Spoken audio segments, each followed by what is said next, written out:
السلام علیکم ورحمۃ اللہ وبرکاتہ۔ صرف اللہ پر بھروسہ کریں، پھر دیکھیں اللہ تعالیٰ کیسے مدد فرماتے ہیں۔ بہت ہی زبردست اور لاجواب کارگزاری، جزاک اللہ۔ میں انڈونیشیا گیا تھا سن 72 میں، وہاں پہنچے، وہاں وقت لگا اور بہت اچھا کام ہوا۔ ان کے پیسے ختم ہو گئے کیونکہ آئے تھے دلی تک اور گئے وہاں تک۔ بڑا مقابلہ ہے، یہ مشرق مغرب کا سیدھا، فرانس ادھر ہے، یوروپ ہو جائے گئی ادھر، انڈونیشیا میں پیسے ختم ہو گئے۔ مجھے معلوم نہیں تھا تو مجھے کہنے لگا کہ ہمارے تو پیسے ختم ہو گئے۔ اب انڈونیشیا سے فرانس جانا لمبا کام، جی ہاں، کہ اگر پانی کے راستے جائیں گے تو 50 دن لگیں گے پانی کے راستے میں، وہ ہوائی جہاز کے راستے جائیں تو اتنا ٹکٹ نہیں ہے، پیسہ نہیں ہے، تو کیا کروں؟ یہ 3 آدمی تھے، ان کا کوئی راستہ نہیں سوائے صلاۃ الحاجت پڑھنے کے۔ ہمارا تو یہ قاعدہ ہے کہ صلاۃ الحاجت پڑھو، اللہ کریں گے، اللہ کے کام کے لیے آئے تھے۔ کیوں؟ میرے پاس اتنے پیسے نہیں تھے کہ میں ان کو بھیجوں 3 آدمیوں کا کرایہ، اور عام طور پر کرایہ واپسی کا ٹکٹ تو ہر ایک بار ہوتا ہی ہے جماعت میں، لیکن یہ بیچارے آئے تھے دلی سے واپسی کا تو تھا، وہاں سے واپس ہونا، تو کیا کرنا؟ تو صلاۃ الحاجت پڑھو اور کام کرو۔ ہم بھی دعا مانگیں گے، ابھی دعا مانگو، نبیوں کا طریقہ یہی ہے کہ حال آوے تو دعا مانگے اور کام نہ چھوڑے اور نا امید بھی نہ بنے۔ اللہ بنانے والے ہیں، اسی کا کارخانہ ہے، سب اسی کی چلے گی، دوسرے کی نہیں چلتی۔ ایسا میرے ساتھ 2 دفعہ ہوا، ایک مقامی جماعت کے ساتھ ہوا تھا، ایک ان کے ساتھ ہوا، پیسے ختم ہو گئے۔ تو اللہ بتاتے ہیں کہ پیسوں سے ہوتا ہے کہ قدرت سے ہوتا ہے، تو بیچارے دعا مانگنے لگے اور کام بھی بہت اچھا کام ہوا ان کی وجہ سے، ان کی قربانی تھی۔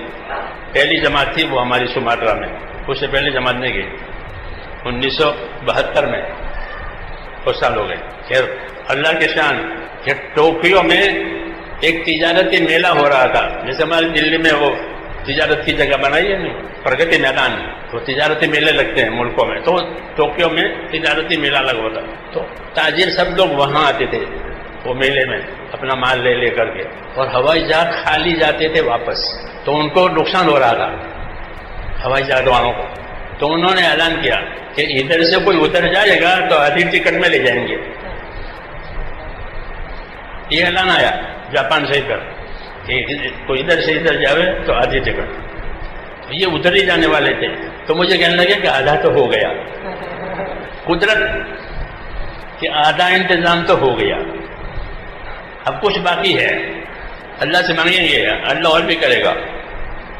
ہاں، کون جانتا تھا ایسا سبب پیدا ہوگا۔ پھر ہم ملیشیا میں ایک تاجر تھے، ہم ملیشیا ہوتے ہوئے گئے تھے، کپڑوں کے تاجر تھے، وہ جماعت کے کام کے آدمی تھے، ان سے پہلے سے پہچان تھی۔ میں نے ان سے بات کی، میں نے کہا ہمارے یہ ساتھی ہیں، ان کو تھوڑے پیسوں کی ضرورت ہے، آپ ان کو جتنے پیسے کم پڑتے ہیں ٹکٹ میں وہ دے دو، اور ذمہ داری میری ہوگی، میں دہلی میں ہوں۔ تو انہوں نے ان کو پیسے دے دیے اور وہ وہاں سے اڑے جاکرتا سے، 10 گھنٹے میں پیرس پہنچ گئے۔ 50 دن کا راستہ 10 گھنٹے میں ہو گیا۔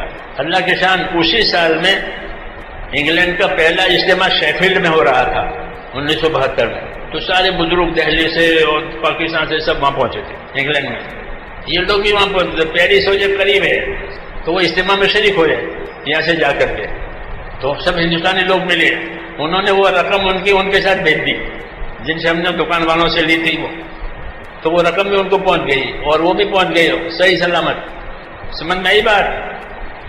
اب کسی کا قرض باقی نہیں رہا، بلکہ جو لوگ یہاں سے اجتماع میں گئے تھے انگلینڈ کے، ان کے ذریعے سے انہوں نے رقم بھیجی ملیشیا والوں کے لیے، تو وہ رقم بھی ان کو پہنچ گئی اور یہ گھر پہنچ گئے۔ تو پیسے تھے نہیں تو اب اس میں کون مدد کرے، لیکن اللہ نے مدد کی۔ تو جب حال ٹوٹتا ہے تو حال بنتا ہے، یہ میں کہہ رہا تھا کہ جب حال ٹوٹے گا کام کی وجہ سے تو اللہ حال بنائیں گے، کہ پیسے نہیں ہے کہ ہم انتظام کریں گے، طاقت نہیں ہے کہ اللہ کی طاقت سے کام ہوگا، تو ایمان تازہ ہو جاتا ہے کہ اللہ نے کر دیا۔ ہاں، ایسی مثالیں ہیں، اگرچہ ہم اس قسم کے واقعات لوگوں کو نہیں سناتے، منع ہے کہ اپنی مددوں کے واقعات نہ سناؤ، صحابہ کی مدد کے واقعات سناؤ، یہ تو مثال کے طور پر میں نے عرض کر دیا۔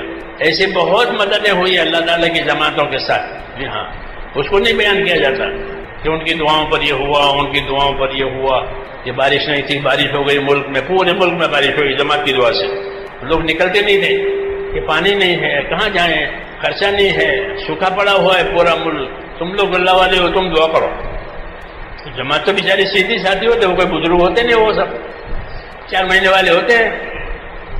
تو انہوں نے دعا مانگی، بارش ہو گئی، پورے ملک میں بارش ہوئی اور حالات بھی ٹھیک ہو گئے. ہاں نبیوں کا کام ہے، وہ قدرت سے ہوتا ہے کہ محنت کرو دعا مانگو، محنت کرو دعا مانگو، پھر دیکھو ٹوٹے ہوئے حال کو اللہ ٹھیک کر دیں گے. پہلے حال ٹوٹیں گے پھر اللہ جوڑیں گے. اسی سے ایمان تازہ ہوتا ہے کہ اللہ نے کیا، ہمارے بس کی بات نہیں تھی، ہم نے تو اللہ سے دعا مانگی تھی. نبی بھی دعا مانگتا ہے اور نبی کی دعا پر اللہ کرتے ہیں. ایسے آج بھی کہ نبی والا کام کرو، نبی والی محنت کرو، رجوع اللہ اور آخرت کی طرف کرو، یہ تقاضا ہے. ہاں پھر حال ٹوٹے گا تو اللہ حال بناوے گا، اور جب اللہ حال بناوے گا تو ایمان تازہ ہوگا. اللہ نے کر دیا، کسی نے نہیں کیا، اللہ نے کیا ہے. جب سارے اسباب ٹوٹ جاتے ہیں تب اللہ کی مدد آتی ہے. ہاں نبیوں کے ساتھ یہی ہوا، سارے اسباب ٹوٹ گئے تو جب اللہ نے پیدا کر دیے. اس لیے میرے دوستو یہ کام اللہ نے دیا ہے. بس ہماری کمی یہی ہے کہ ہمارا رخ ابھی دلوں کا رخ اللہ کی طرف ہوا نہیں، آخرت کی طرف ہوا نہیں. اپنی مصلحت، اپنی رعایت، اپنی ضرورت، اپنی راحت، اس کے ساتھ جتنا ہو جائے ٹھیک ہے، نہ ہوئے تو کوئی بات نہیں. یہ ہوئے، یہ اس کا حق نہیں ہے، یہ اس کا حق نہیں ہے.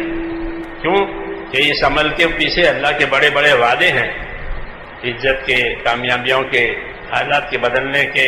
ہاں بڑے بڑے وعدے ہیں، اور پہلے بھی اللہ یہ وعدے پورے کر چکا ہے اور آئندہ بھی پورا کرے گا. کیونکہ اللہ کا وعدہ حق ہے، کوئی چیز اللہ کو روک نہیں سکتی. کہ ہاں کمی کوتاہی ہو گئی تو ہماری ہوئی، اللہ کی طرف سے کوئی کمی نہیں ہے. اس لیے اللہ کی طرف اپنا رخ کرنا ہے، آخرت کی طرف اپنا رخ کرنا ہے، اور اس کے لیے محنت کرنی ہے اور دعا مانگنی ہے. کہ محنت بھی ہو دعا بھی ہو، محنت بھی ہو دعا بھی ہو، تاکہ دلوں کا رخ اللہ کی طرف ہو جائے. پھر ہم کسی خیر سے محروم نہیں رہیں گے. کوئی طاقت اس امت کو نہیں مٹا سکتی، کوئی طاقت اس امت کو نہیں مٹا سکتی. ہاں یہ بات طے ہے، کیونکہ اس امت کے ذمہ دین کا کام ہے. اس لیے اس امت کو کوئی نہیں مٹائے گا، کوئی دشمن ختم نہیں کرے گا، کوئی آسمانی سلطانی آفت بھی اس امت کو ختم نہیں کرے گی. یہ امت رہے گی. کیوں کہ یہ امت اس کام کی ذمہ دار ہے، ایمان کی اور دین کی. اس لیے اس کی حفاظت ہوگی قیامت تک. حدیثوں میں ہے کہ اس امت کو کوئی تباہ نہیں کر سکتا، یہ رہے گی. لوگ کوشش بھی کریں گے ان کے ختم کرنے کی، ان کو بہکانے کی. ہاں لیکن ان کی کوششیں ہوگی ہمارے ساتھ کہ ہمارے ساتھ اللہ کی مدد ہے. اس لیے اس امت کو کوئی تباہ نہیں کر سکتا، یہ رہے گی. ہاں ضروری ہے کہ یہ اپنے کام پر رہے. تو میرے بھائیوں بزرگوں، جس طرح میں نے مولانا صاحب کی یہ پیاری کارگزاری سنی، جس میں انہوں نے یہی بتایا ہوا ہے کہ ہمیں اپنا ایمان مضبوط کرنا چاہیے اور دین کی خاطر ہر جگہ پر جانا چاہیے، کیونکہ اسی میں ہماری آخرت کی بھلائی ہے. اگر ہم یہ کام نہیں کریں گے تو کون کرے گا؟ باقی آپ لوگ خود سمجھدار ہیں کہ کیا کرنا چاہیے اور کیا نہیں کرنا چاہیے. ہمیں دین اسلام کو مضبوطی سے پکڑنا چاہیے، اسی میں ہماری آخرت کی بھلائی ہے. اور آپ لوگوں سے گزارش ہے کہ ہمارے چینل پر بیانات نیو آتے ہیں تو ہمارے چینل کو لائک سبسکرائب کیجیے، بیل آئیکن پہ کلک کیجیے تاکہ نیو بیانات دیکھ سکیں.